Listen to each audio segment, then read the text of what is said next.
और मैं कौन हूं? हाँ? कौन हूं मैं? पुत्र या कुपुत्र? आपको तो सदैव अभिमन्यु जैसा पुत्र चाहिए था।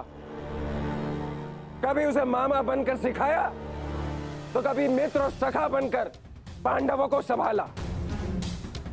परंतु ये भूल गए कि आपका भी एक पुत्र है।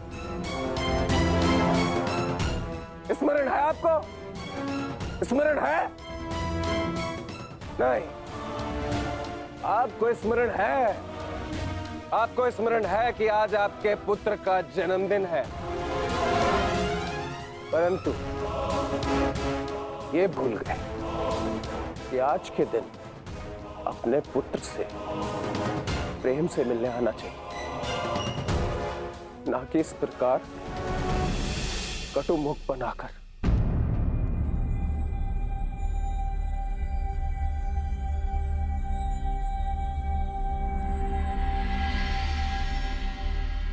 यह उत्सव संपन्न हुआ। आप सब जाओ यहां से। कोई नहीं जाएगा। यह उत्सव मैंने रखा है और यह कब संपन्न होगा इसे मैं निर्धारित करूंगा।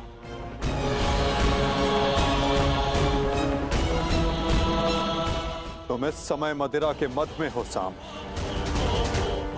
यह समय वार्तालाप करने के लिए उचित नहीं है। जाओ, जाकर विश्राम करो। कहीं ऐसा ना हो कि संपन्न होने के स्थान पर इसका समापन हो जाए।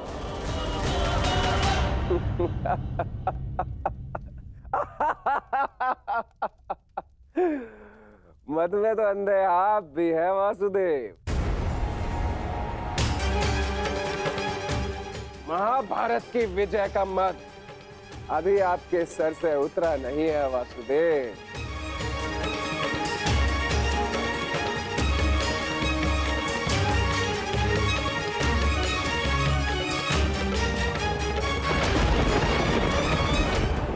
उचित कहा सामने वासुदेव। ना आप महाभारत की विजय से विमुख हो पा रहे हैं और ना पांडवों के प्रति प्रेम से।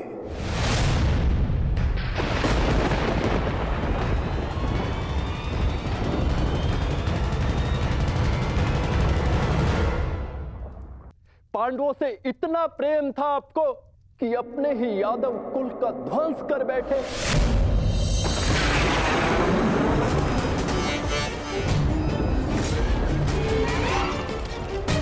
अपने ही कुल की यादव सेना का, नारायणी सेना का उन पांडवों के हाथों विध्वंस करवाते रहे और उस अर्जुन को गीता का ज्ञान दिया और भोले भाले यादवों के रक्त से कुरुक्षेत्र को नहलाते रहे और बताते रहे उस अर्जुन को कहां कौन सा अस्त्र चलाना है। क्यों वासुदेव? क्यों? अपने सखा के लिए, अर्जुन के लिए? क्यों? क्यों इतना प्रिय है वो आपको? क्यों? कभी कभी मुझे लगता है कि ये सखा और ये सखी, ये सब नाटक है।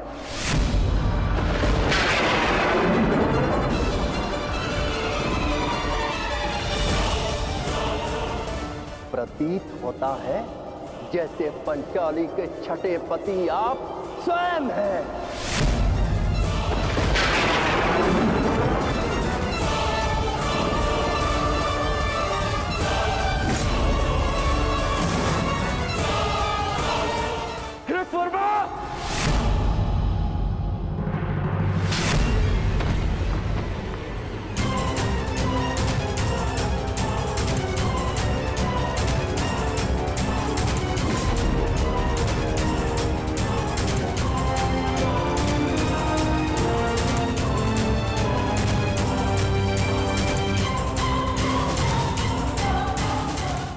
ध्यान रहे, महाभारत इसलिए हुई थी कि एक निर्दोष स्त्री पर लांछन लगाया गया था।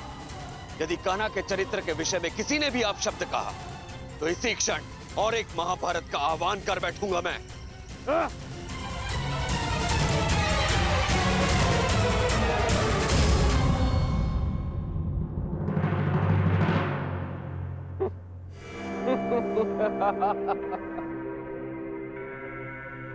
वाह, प्रेम हो तो ऐसा, भाई हो तो ऐसे। एक को कुछ कहो तो दूसरे का हाथ उठता है। परंतु ताऊश्री, आप भूल रहे हैं, कृत वर्मा मेरे लिए भाई समान।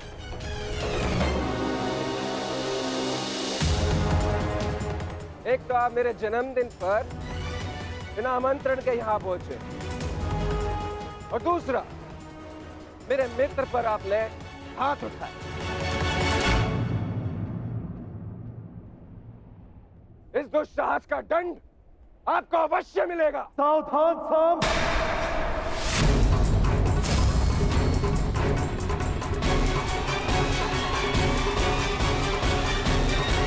जैसे पंचाली के छठे पति आप स्वयं हैं।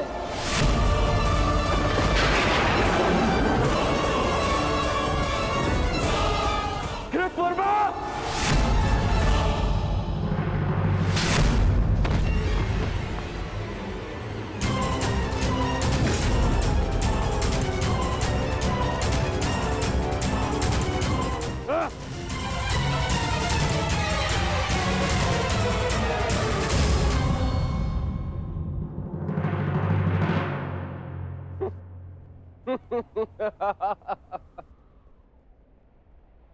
एक तो आप मेरे जन्मदिन पर बिना आमंत्रण के यहां पहुंचे, और दूसरा मेरे मित्र पर आपने हाथ उठाए।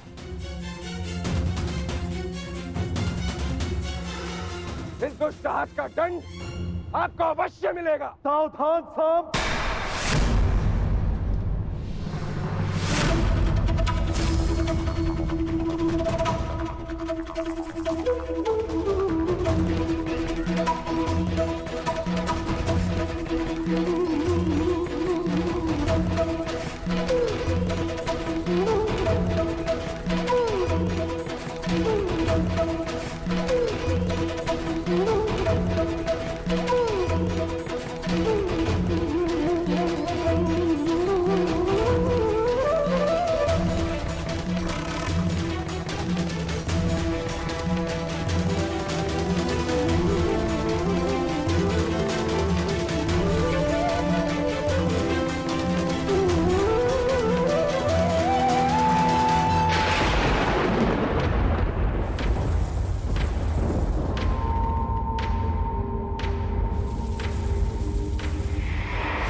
आज से ठीक 1 सप्ताह के पश्चात तुम्हारे पेट से मूसल ही उत्पन्न होगा, जो तुम्हारे वंश के विनाश का कारण बनेगा।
देती हूँ कि जिस प्रकार तुमने मेरे कुल का अंत किया है, उसी प्रकार तुम्हारे कुल का अंत भी होगा। तुम्हारा कुल भी ऐसे ही आपस में लड़कर नष्ट हो जाएगा।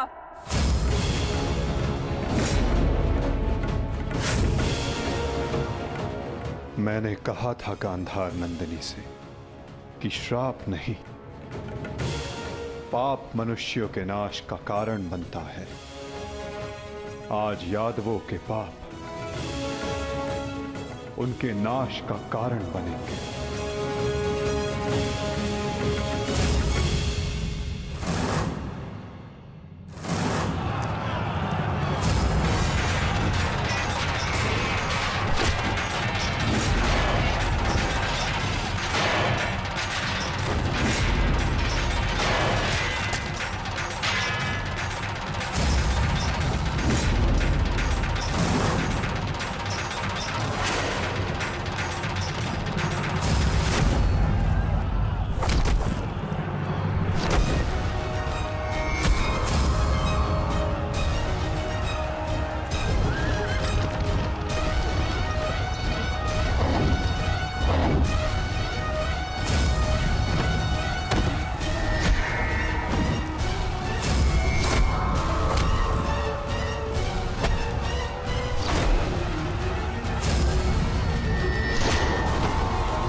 ये हमसे क्या हो गया कान्हा?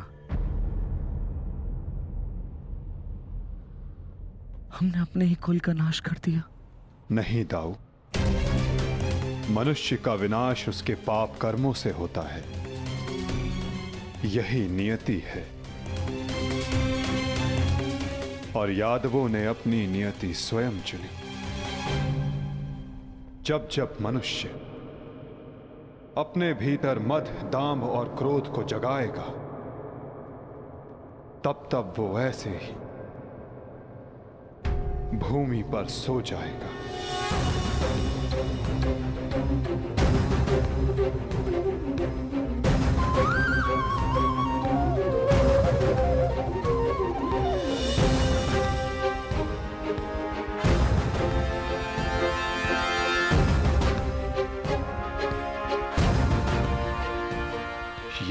विनाश संसार के लिए एक उदाहरण होगा कि मत से उपजित क्रोध सदैव अपना और अपनों का सर्वनाश करता है। दाऊ, माता गांधारी का श्राप और यादवों के पाप ने दोनों ने मिलकर सब समाप्त कर दिया। दाऊ, किंतु इन सब का अर्थ क्या है कान्हा?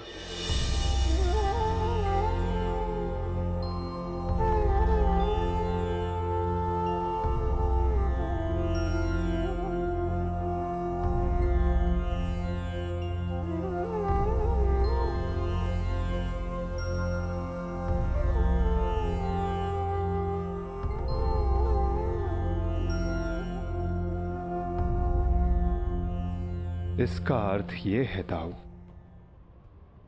कि हमारा कार्य पूर्ण हुआ,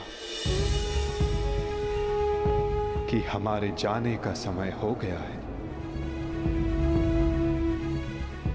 हमारे जीवन का लक्ष्य अब पूर्ण हो गया है।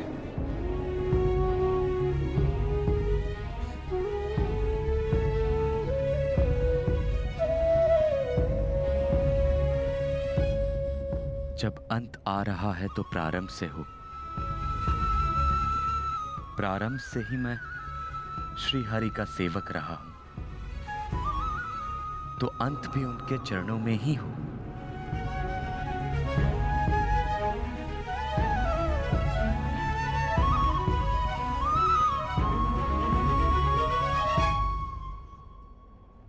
नमो भगवते वासुदेवाय।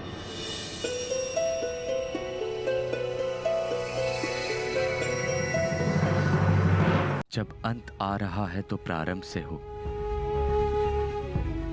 प्रारंभ से ही मैं श्री हरि का सेवक रहा हूं, तो अंत भी उनके चरणों में ही हो।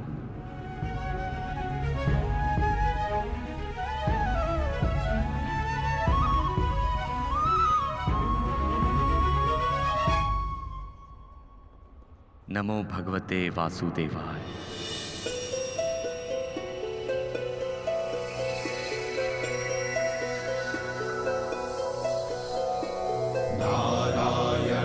नमस्कृत्य नरं चैव नरोत्तमं देवीं सरस्वतीं व्यासं ततो जयम् उदीरये।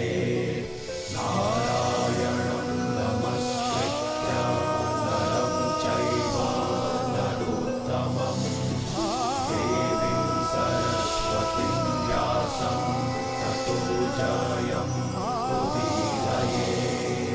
नारायणं नमस्कृत्य नरं चैव नरोत्तमं देवीं सरस्वतीं व्यासं ततो जयम् उदीरये।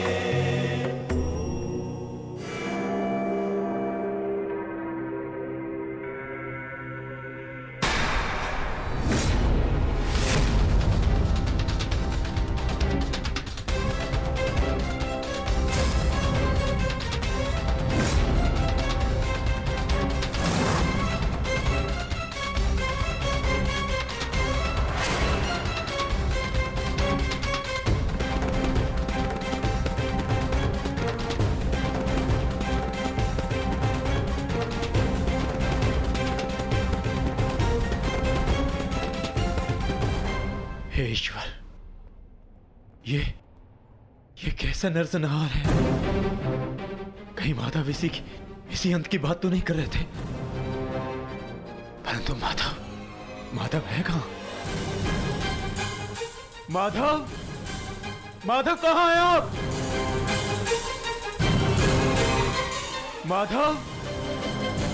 माधव कहां हैं आप?